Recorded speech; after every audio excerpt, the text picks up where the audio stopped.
예, 안녕하십니까. 무디스가 한국의 신용등급을 AA2로 안정적으로 이렇게 유지를 했습니다. 일본과 중국은 A1입니다. 이 A1 등급은 그러니까 A1 바로 위에가 AA3, 그 위에가 AA2이니까 한국은 일본과 중국보다 두 단계 신용등급이 더 높습니다. 더 좋은 겁니다. 그런데 한국의 이 신용등급은 한일 무역전쟁 발발 이전의 상태입니다. 앞으로 한일 무역전쟁의 진행 경과에 따라 한국의 신용등급도 강등될 가능성, 이게 저는 지금 높아 보입니다. 그 이유를 두 가지로 나누어서 한번 검토해 보려고 합니다.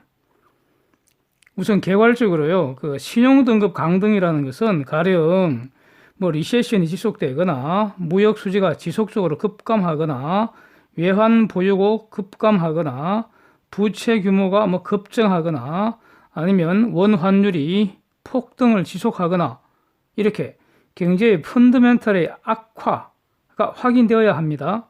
결국 이런 일이 발생할 가능성을 살펴본다는 거죠. 한국 경제는 1분기에 마이너스 0.4% 분기 성장을 했고요. 2분기도 지금 그 수출 급감을 고려하면은 일단 마이너스 성장 가능성이 상당히 높은 것입니다. 이번 달 말경 되면 이제 발표 나겠죠. 한일 무역 전쟁으로 3분기 이후에도 지금 상황이 더 나빠질 거 아닌가? 지금 이렇게 보여집니다. 지금 그 외국계 IB로서는 모건 스탠리가 한국 성장률을 지금 연율 1.8%로 낮추었습니다. 근데 저는 계속 말씀 들어왔는데, 그러니까 이 무역 전쟁, 한일 무역 전쟁 터지기 이전에도 이거 연율 1.5%도 힘들지 않을까 저는 이렇게 얘기해 왔습니다. 예. 그러니까 이보다 더 낮아질 가능성이 높다고 봅니다, 저는.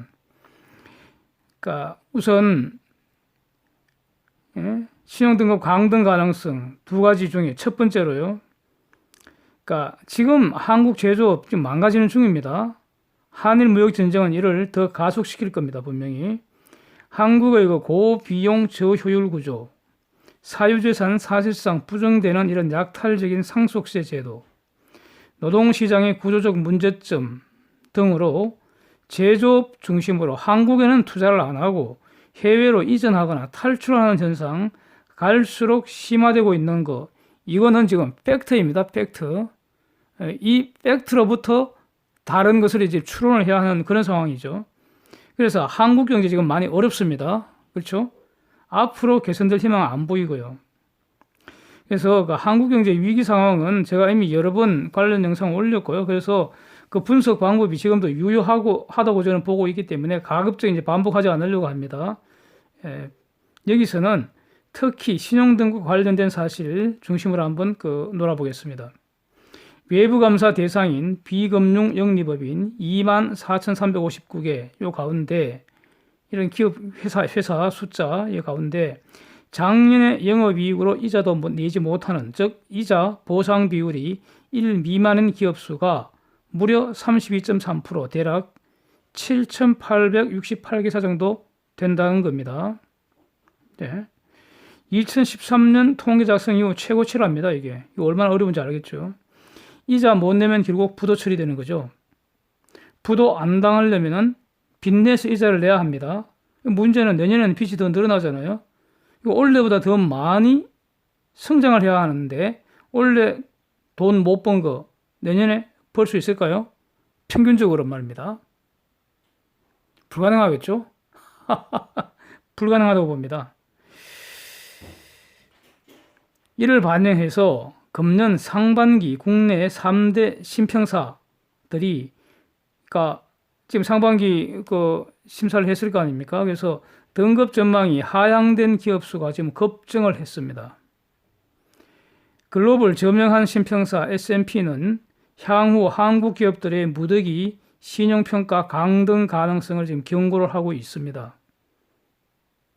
무디스는 무역 전쟁이 만약에 장기화된다면 삼성전자와 하이닉스 신용관계도 신용평가 등급 말하는 겁니다. 부정적인 영향을 미칠 거다 이렇게 경고를 하고 있습니다. 자, 이렇게 일단은 한국의 기업들 신용 등급 강등 가능성이 줄줄이 경고가 나오고 있는 상황입니다.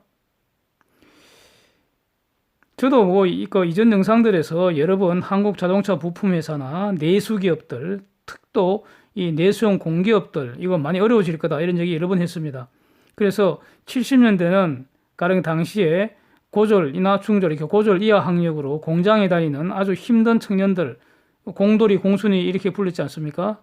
그런데 앞으로는 그러니까 형편이 괜찮은 곳은 글로벌 대기업들 뿐일 것 같고요. 내수 기반의 공기업들, 그 다음에 공무원들, 각급 학교 선생들, 교수도 다 포함되는 거죠. 가령 초등학교 학생 수가 없어서 초등학교 통폐합하면은 몇 년 지나면은 중학교 통폐합되는 거고 또 몇 년 지나면 고등학교 통폐합되는 거고 그 다음에 지금 대학들 통폐합되는 거 아닙니까? 그럼 뭐 교수들이 별 수 있습니까? 힘들어지는 거죠. 그 다음에 뭐 가령 뭐 의사나 변호사를 하더라도요. 이런 직업군도 본질은 내수 서비스 업종 아닙니까? 그래서 개업한 사람들은 대다수 저는 힘들 것으로 봅니다. 그래서 평균적으로는 글로벌 대기업 직원들보다 못할 것으로 저는 봅니다. 그래서 이런 사람들이 국내 경제가 어려워지면서 새로운 공돌이 공순이 될 거라는 말을 제가 여러 번 했습니다. 예, 지금도 이렇게 하고 있고요. 그래서 국제 신평사들도 비슷하게 이 내수 기업들, 공기업 신용 상태 악화될 것임을 지금 계속 경고를 하고 있는 것입니다. 여기서 우리 투자 아이디어가 나오는 것이죠. 내수 업종은 쳐다보지도 말하는 겁니다. 힘듭니다, 앞으로. 꼬라박아야 됩니다, 주가. 그래서 저는 이제는 ETF도 지금 안 좋다고 봅니다. 제가 지금 자료를 좀 준비를 하고 있는데, 저는 지금까지 기본적으로, 그러니까 상승할 때는 ETF 레버리지, 하락할 때는 ETF 인버스 레버리지, 뭐 이걸로 인버스 2X ETF 이런 걸로 이제 같이 해지하면서 신나게 놀아왔는데 지금 얼마 전서부터 지금 ETF 레버리지 지금 다 지금 처분 갖고 있지 않아서 투자 안 하려고 합니다. 이제 앞으로는. 예. 왜냐하면은 종합주가 지수라는 거는요. 오를 때 찔끔 오르고 내릴 때 왕창 내리는 거 앞으로 최소한 수년간 반복될 것 같습니다. 예. 그래서 투자를 한다면 글로벌 경쟁력을 갖춘 한국 대표 업종의 대표 기업들 딱 추려서 서너 종목 이하로 투자하는 것이 현명하다고 봅니다. 예. 이것은 기본적으로 롱 포지션이니까 해지 수단으로 레버리지 인버스 ETF로 부분 해지하면 되겠다고 봅니다. 이때는 완전 해지는 불가능합니다. 예, 부분 해지만 가능할 것입니다. 한국의 국내 기반 제조업들, 내수기업들, 공기업들 어려워지는 거 이거는요 간단합니다. 그 이유는요 글로벌 경쟁력을 갖춘 유력한 한국의 기업들이 해외로 떠나버리는 거죠. 철수해버린다는 겁니다. 그리고 한국에는 투자를 안 하니까요. 이들이 감당하던 생산, 고용, 수출, 소득 싹 사라져버리니까 이 가치 사슬에 같이 얹혀서 같이 뜯어먹고 살던 내수기업들, 소규모 자영업자들, 공기업들 힘들어지는 거죠. 네.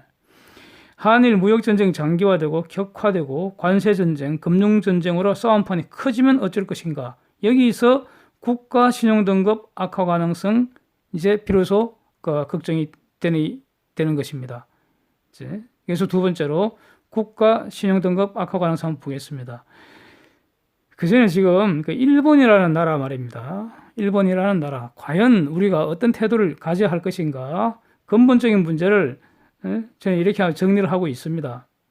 대략 조선 중기까지는 우리가 외놈, 외구 그러면서 이렇게 하대를 한 것 같은데 사실 우리 합리적인 근거 없이 그렇게 하대한 거 아닙니까?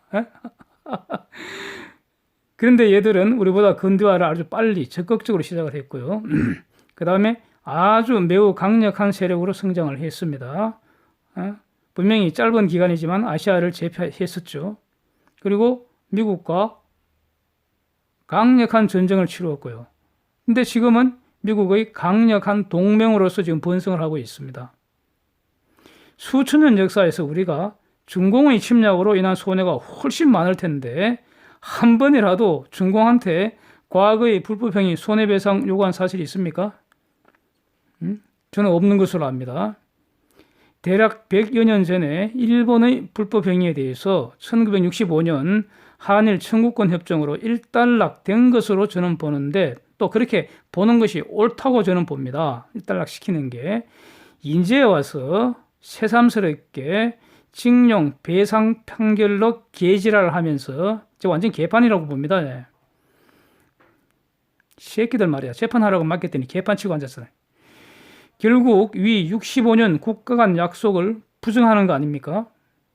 그 당시 반대하던 정치 세력들, 정치 이념들이 지금까지 자신들의 고집스린 주장을 계속하면서 결국 한일 관계 파탄시키고 반일 감정 부추겨서 국민들 편갈라서 싸움질 시켜서 실상은 저것들 정치적 이익을 노리는 아주 간악한 마귀 같은 세력들 아닙니까, 저거?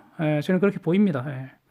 만약 65년 협정과 별개로 개인 청구권이 설사 존재한다 할지라도 이 개인 청구권이 존재하는지 없는지 그 명확한 근거는 어디 있습니까? 있는 사람, 있다고 주장하는 사람도 있고 없다고 주장하는 사람도 있고 하는데, 그래서 결국 되지도 않은 말싸움인데, 그래서 설사 어떤 사람들 말대로 있다고 치더라도 말이죠. 또 이 개인 청구권이 판결로 확정되었다 치더라도 이것을 한국이 알아서 자체적으로 해결할 문제이지 왜 일본 기업 재산을 지금 이제 와서 강제 집행하고 지랄입니까?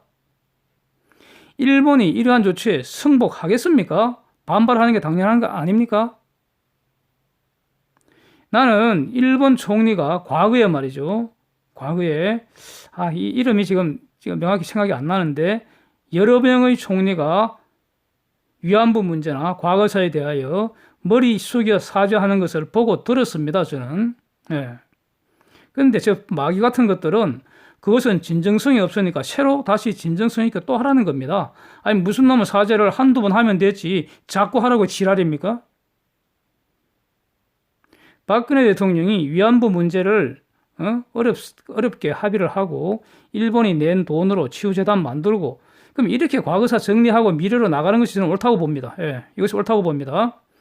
결국 저 마귀 같은 것들은 이외에 달리 아무 대책도 없잖아요. 대책도 없으면서 오로지 편가르기 해서 박정희, 박근혜 등을 매몰시키는 아주 더러운 흉계로 반일 감정 부추겨서 이 사태까지 초래한 거 아닌가, 저는 이렇게 판단이 됩니다. 우리가 일본에게 질 수는 없습니다. 일본을 반드시 이겨야 한다고 봅니다. 절대로 일본에게 지면 안 되는 거죠. 즉 일본은 한국이 아주 멋진 훌륭한 경쟁자입니다. 일본도 아주 스마트하잖아요. 또 근면하고 예의 바르고 배울 점이 많습니다.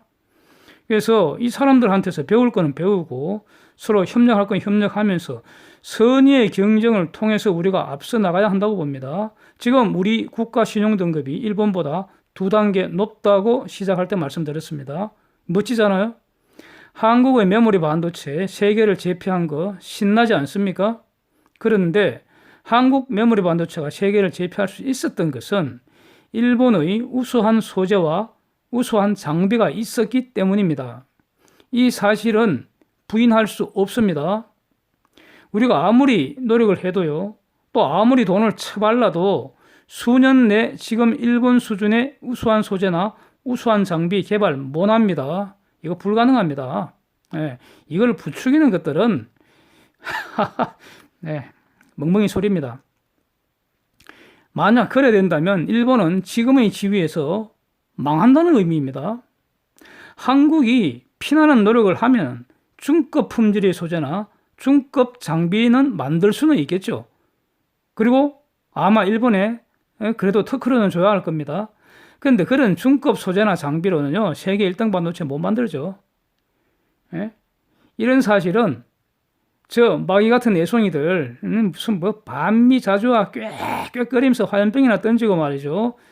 도로 맞고 개지를 하던 저 새끼들은 모른다는 것이 문제입니다. 그러니까 무역전쟁 터진 지 일주일이 지나도록 대책도 없이 무슨 우리도 보복한다고 꾀꾀거리사고 말이죠. WTO 소송한다고 멍멍거리사고 일제상품 불매한다고 지랄질을 했었고, 정작 일본과 대화할 움직임은 없고요. 그래 한 붙어보자 우리도 보복한다 이지랄했었고 분쟁을 깔아앉히는 것이 아니라 더 키우는 짓거리 하고 있습니다. 그래서 한심하고 재앙이 더 지금 확대되는 것 같습니다. 결국 앞으로 일본의 공격은 계속될 거다 이겁니다. 예. 예? 이 아베가 분명히 늦어도 지난 G20에서 트럼프에게 한일 무역 전쟁이고 최소한 미리 설명하고 양해를 구한 것이 아닌가 하는 생각이 아주 강하게 듭니다. 아베 트럼프 간의 이 밀월 관계 이거 고려해보고요.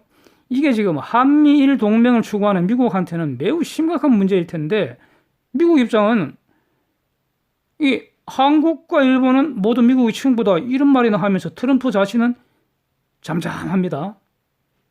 그래서 오히려 이 트럼프도 어느 정도 묵시적으로 방조하는 거 아닌가 이거는 이런 생각이 들어서 아주 걱정입니다. 미국이 한국을 제재를 해버린다면 이거 감당을 할 수가 없죠. 너무 타격이 심할 테니까 미국의 무기나에 일본이 좀 때리는 거 아닌가.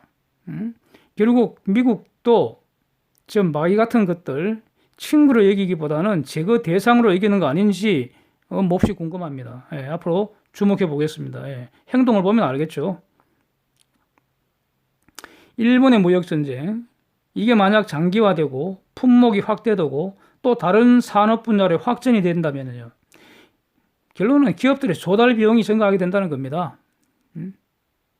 조달 비용이 증가하게 됩니다. 그러니까 극단적인 경우 삼성이나 하이닉스가 뭐 공정이 스톱되고 그런 극단적인 경우는 저는 정말 일어나기 힘듭니다. 다만 그걸 막기 위한 비용이 증가한다는 겁니다. 한국의 산업 구조를 일본은 너무나 잘 알고 있습니다. 그래서 우리가 대응하기 아주 곤란한 것들만 쪽집게처럼 콕콕 찍어서 아주 집요하게 공격을 해야 될 겁니다. 그래서 여러 중간 경로를 다 거쳐서 결국은 한국의 최근 수출 감소세 가속되는 거죠. 근데 수출이 팍팍 주는 만큼 수입 감소는 그렇게 많이 안 된다는 겁니다. 왜냐하면 한국도 식량, 에너지, 필수 중간재 반드시 수입해야 하기 때문입니다.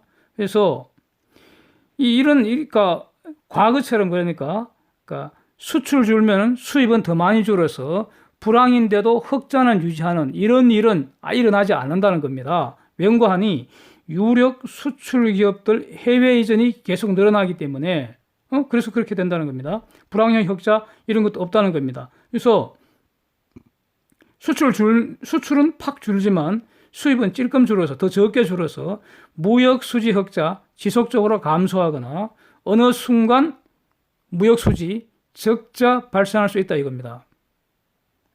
이거 발생할 수 있습니다. 지금 계속 감소하고 있어요. 수년간. 내년 이후까지 지속되면은 이럴 가능성이 매우 높아집니다. 그러면 달러 공급 지속적으로 감소한다는 거 아닙니까? 원 환율 급등하는 거죠. 여기서 수입 관세도 쳐맞아 버리고 그럼 수출은 더 쪼그라들겠죠.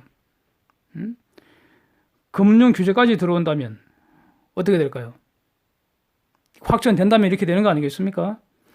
매일경제 보도를 보면은 국내에 있는 일본 4대 은행, 4대행의 국내 여신만 18조 원, 국내 상장 주식 투자 잔액이 12조 원이랍니다.